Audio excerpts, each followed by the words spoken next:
ही आलीच. दिंडी ही त्या गावातून निघालेल्या संत विचारांच्या वाहक असण्याचं एक प्रतीक असतं आणि एक छोटा समूह असतो आणि अशा अनेक दिंड्यांमधून बनते ती अख्खी वारी आणि तिचा अनुपम सोहळा शेवटी आपल्याला बघायला मिळतो तो आषाढीला विठ्ठलाच्या भेटीच्या रूपानं.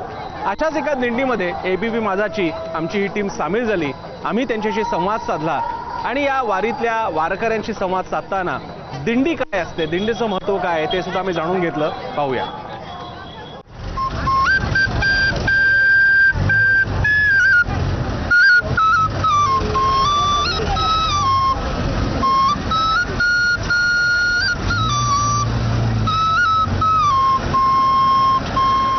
कुराचे हिता वाहे माऊलीचे जित्ता ऐशी कळवळ्याची जाती करीला भाविन प्रीती ऐशी कळवळ्याची जाती करीला भाविन प्रीती पोटी भार वाये त्याचे सर्वस्व जाये ऐशी कळवळ्याची जाती करीला भाविन प्रीती. अशीच प्रीती कळवळ्याची जाती लाभाविन प्रीती अशीच प्रीती वारकऱ्यांची विठ्ठलावर आहे.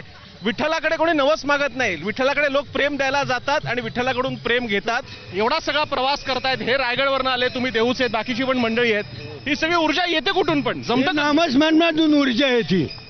ज्ञानोबा माऊली ज्ञानोबा माऊली ज्ञानोबा ज्ञानोबा ज्ञानोबा ज्ञानोबा ज्ञानोबा ज्ञानोबा ज्ञानोबा ज्ञानोबा. दिंडी म्हटलं की त्यामध्ये तुळशी वृंदावन घेऊन जाणारी महिला आली, धर्मध्वज किंवा धर्मदंड तो धारण करणारे सेवेकरी आले, चोपदार आले आणि असे अनेक घटक असतात की ज्यामुळे दिंडी परिपूर्ण होते. यातल्या प्रत्येक घटकाचं एक वेगळं महत्त्व आहे आणि ते जाणून घेण्यासाठी आम्ही अशाच एका दिंडीत सहभागी झालो आणि हे मुद्दे जाणून घेतले. पाहूया. माऊली, आपलं नाव काय म्हणालात? रामदास सायाजी बोगाडे. किती वर्षांपासून आपण सेवा बजावता? हे 25 वर्ष झाली. 25 वर्ष. आणि इतर वेळी काय आपला उद्योग व्यवसाय? हे आपले काम करायचं, खायचं, शेती. आणि मग इकडे मग चोपदारकीची सेवा देता? काय काय महत्व आहे दिंडीमध्ये? चोपदाराचं काय महत्व आहे? चोपदाराचं मत लय मोठे सगळ्यांना. माऊली सुगाट चोपदारांनी जर राजदंड वर केला ना, धर्मदंड, तर माऊली सुगाट पाठीमागे थांबतात. अच्छा, याला धर्मदंड म्हणतात. धर्मदंड आणि म्हणतात. मग तुम्ही तो कधी उंचावता? मग कोणत्या ठिकाणी मुक्कामाला आल्यावर? आरतीच्या टायमाला उंच करतात. आणि देव आले का, तुकाराम महाराजांची पालखी आली का, मग असं उंच करायचं. मग तो सगळ्यांना मागे संदेश जातो की आता थांबायचंय. थांबायचे. हो, असा संदेश जातो. आणि नाम घेता वाट चालता येत नाही पाऊला पाऊले. वा वा वा. हा, असं या वाटाचं महत्व आहे. आणि हा मी असं ऐकून या धर्मदंड एकदा चालायला लागलं की जमिनीला स्पर्श नाही करू दे. नाही करून देता येत. तुम्ही सारखा खांद्यावर ठेवतात त्याला. आजच्या लोकांना जरा जास्त वेळ झालं की थोडंसं बाजूला ठेवायचं. बाजूला ठेवायचं. तुम्ही नाही ठेवत? हा, नाही ठेवत. तसंच दरवेळी तुम्हीच असता का बदलते असते ही सेवा? नाही, मीच असतो. तुम्हीच असता. मला या ताईंना विचारायचं आहे, तुळशी वृंदावन घेऊन जायचं काय? चला चालूया आपण. तुळशी वृंदावनाचं काय महत्वाचं असतं वाट दिंडीमध्ये चालताना? तुळशी वृंदावनाचं महत्व खूप आहे आणि तुळस ही पांडुरंगाची खूप आवडती आहे. बरोबर आहे. हा, त्याच्यामुळे तुळशी वृंदावन आणि भागवत धर्माची पताका आणि त्यानंतर हंडा. ताई, आपलं काय नाव म्हणाला? कानोपात्रा. अच्छा, वा वा वा. ताईंचं नावच कान्होपात्र आहे.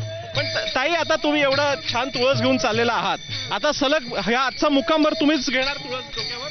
नाही माझ्या नंतर कोणी घेणार, आदली बदली राहतं. अच्छा, ते ठरलेलं आहे का कोण कोण आहे ते? नाही, तसं नाही, आवडीने घेतात.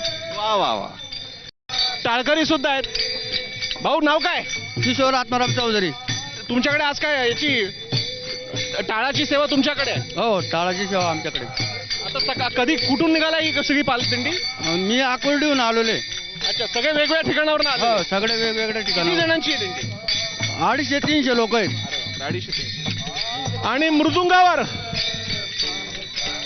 मित्रा नाव काय? यश. एकदा चालू राहून दे तुझं.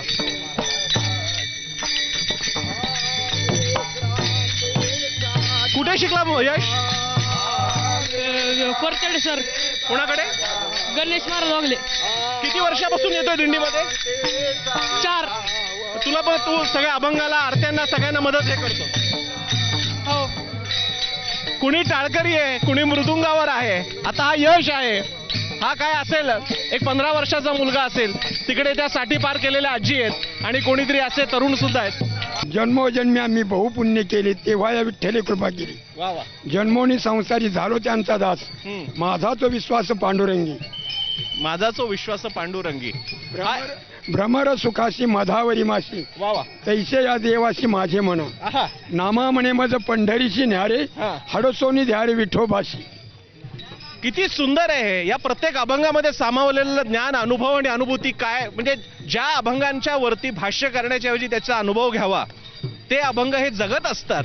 आम्हाला फक्त ते पाठ करायचे असतात आणि सांगायचे असतात, पण ही मंडळी ते जगतायत. बाबा खूप बरं वाटलं तुमच्याशी बोलून. पाय पडतो. रामकृष्ण हरी. तुकाराम महाराज की जय.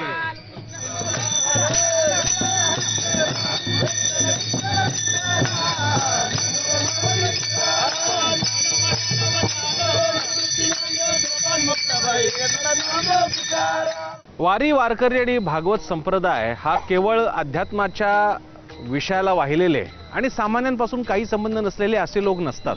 सामान्यांमधून आलेले, शेतकरी कुटुंबातून आलेला बहुजन समाजाचा हा सगळा प्रचंड मोठा सोहळा आहे आणि म्हणूनच सामाजिक व्यथा सुद्धा त्यांच्या या वारीमध्ये संवाद साधल्यानंतर कळत असतात.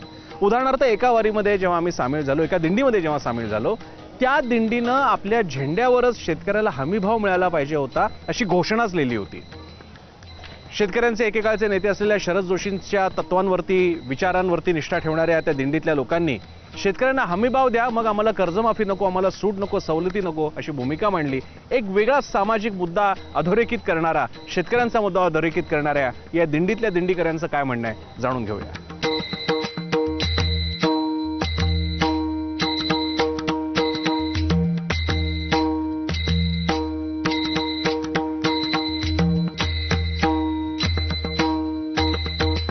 सरकारचे धोरण, शेतकऱ्यांचे मरण असा संदेश घेत ही दिंडी निघालेली आहे. आपण या सगळ्या दिंडीकऱ्यांशी, वारकऱ्यांशी बोलणार आहोत की हा काय संदेश आहे, काय कारण आहे. मला सांगा भाऊ, काय कारण आहे की हा तुम्ही संदेश देताय? का असं वाटतं की शेतकऱ्याचं मरण आहे आणि सरकारचं असं धोरण आहे? शेतकऱ्याचं मरण म्हणजे सर्व समजतं, पण ते समजून नाही राहिले सरकारला. शेतीमालाला कोणत्याच मालाला भाव नाही. शेतकरी सरकार जे अनुदान देतं, जे योजना देते, ह्या सगळ्या चुकीच्या योजना आहे. सरकारनं योजना कोणत्याच देऊ नये, फक्त शेतीमालाला उत्पादन खर्चावर भाव द्यावा. आता तर कर्जमाफीचं पण चाललंय. परवा तर चंद्रशेखर बावनकुळे, भाजपचे नेते आणि बाकीचे म्हणतात की ज्याला गरज आहे त्याला कर्जमाफी देणार. कर्जमाफी हा उत्तर आहे का काय? कर्जमाफी आम्ही मागतच नाही. शरद जोशीनं कधी कर्जमाफी मागत नाही, कर्जमुक्ती मागत नाही. कर्जमुक्ती म्हणजे उत्पादन खर्चावर भाव द्यायला तर शेतकरी कर्ज कधीच मागणार नाही. शेतकरी बँकेत पैसे ठेवून, डिपॉझिट ठेवून अशी परिस्थिती होती. पण केंद्र सरकार वगैरे आता नवीन आलेलं सरकार तर म्हणते की आता शेतकऱ्याला भाव जरा आधीच्या तुलनेत जास्त मिळू लागला. कधीच नाही भेटला अजून. नुसतं म्हणतात ते म्हणायला बोलायला खोटे आश्वासने. आश्वासन खोटे शेतकऱ्याचे. आम्हाला फक्त शेतकऱ्याला भाव द्यायला पाहिजेत. आम्हाला कोणत्या योजना नको, फुकटच्या योजना कोणत्याच नको. विचार करा, ही सामान्य माणसं आहेत. आम्ही फुकटचं काहीच मागत नाही, आम्ही घामाचं मागतो. ही माणसं म्हणतायत आम्हाला कर्जमाफी नको, आम्हाला तुमच्या सबसिड्या नको, आमच्या शेतमालाला हक्काचा भाव द्या, बाकीचं सगळं आम्ही बघून घेतो. शेतकरी संघटनेचे स्मृतिश्रेष्ठ शरद जोशी यांनी सांगितलेला संदेश हे वारकरी घेऊन जात आहेत पुढे. मी जसं मगाशी म्हणालो तसं वारी, वारकरी, विठ्ठल, पांडुरंग आणि हे सगळे संत महात्म्य, जे आपली अख्खी संतांची प्रभावळ आहे, ती फक्त आध्यात्मिक नाही, त्याच्यामागे सामाजिक संदेशाचा एक तीव्र प्रवाह आहे आणि ती जाणीव वारकऱ्यांमध्ये सदैव जागृत असते. त्याचंच हे रूप. माऊली, धन्यवाद. एबीपी माझ्याशी. नमस्कार.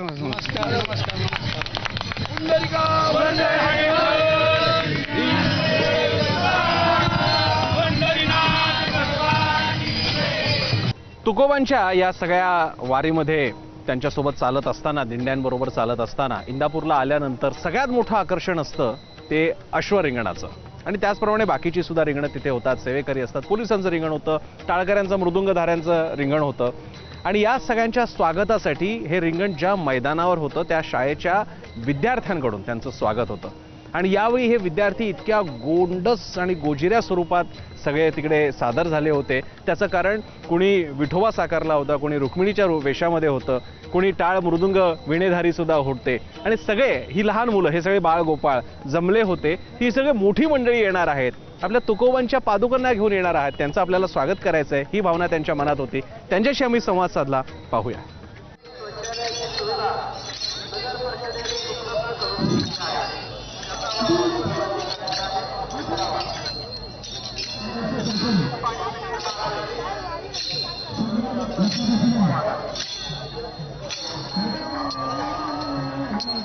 पुंडलिकावर दे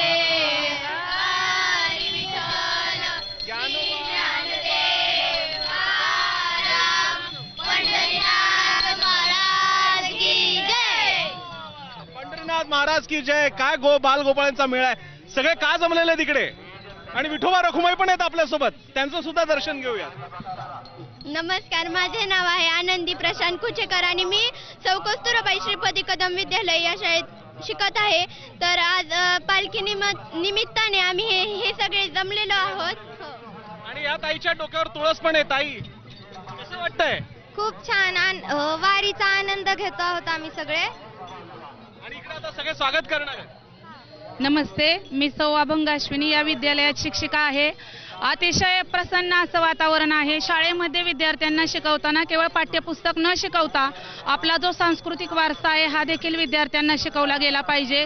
आणि या वारीच्या निमित्ताने विद्यार्थ्यांना हा सांस्कृतिक वारसा जतन करण्यास, संवर्धन करण्यास चंद्रभागेच्या तिरी, चंद्रभागेच्या तिरी उभा मंदिरी तो पहा विठेवरी. विठ्ठल विठ्ठल जय हरी, जय विठ्ठल विठ्ठल जय हरी. इंदापूरमधल्या ज्या शाळेच्या पटांगणात रिंगण होणार होतं तिथे माझ्यासमोर आणि माझा कॅमेरा पर्सन अरविंद समोर एक मुद्दा होता की हे बघायचं कसं, कारण गर्दी खूप होती आणि उंचावरची जागा होती शाळा आणि तिथे भरपूर गर्दी होती. तर अशा वेळी आम्ही शोधला एक मार्ग, तो म्हणजे दिंडीकरी ज्या ट्रकमधून येतात, अनेकांकडे ट्रक असतात, अशा ट्रकच्या टपावर आम्ही चढलो आणि तिथे लोकांशी संवादही साधला, भाविकांशी संवादही साधला, वारकऱ्यांशी संवाद साधला आणि रिंगण सोहळ्याचा अनुपम देखावा आम्ही डोळ्यात साठवून घेतला. त्याचीच ही दृश्य आणि तोच हा संवाद.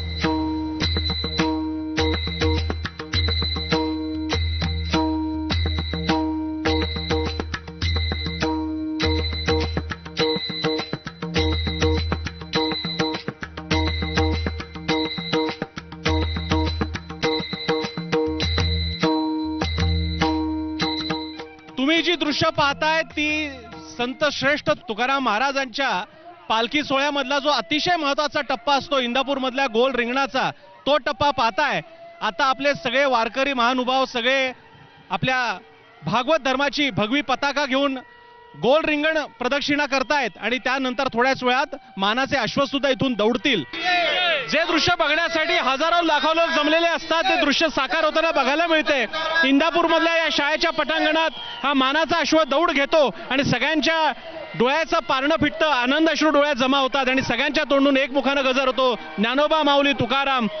मी इकडे विंडामाई दिंडीमध्ये परत एकदा इकडे आहे आणि त्यांच्या सोबतीनं या सगळ्या आपल्या वारकरी बंधूंच्या सोबतीनं मी पण या दृश्याचा साक्षीदार होतोय. भाऊ, कसं वाटलं आता हे दृश्य बघताना? अतिशय सुंदर असं आजचं हे रिंगण झालेलं आहे. नेहमी आम्ही पाहतो आणि आज एक वेगळंच त्याला एक रूप आलेलं आहे आणि सर्व मनोभावी सर्वांना हा उत्साह असतो की कधी रिंगण येतंय. दरवर्षी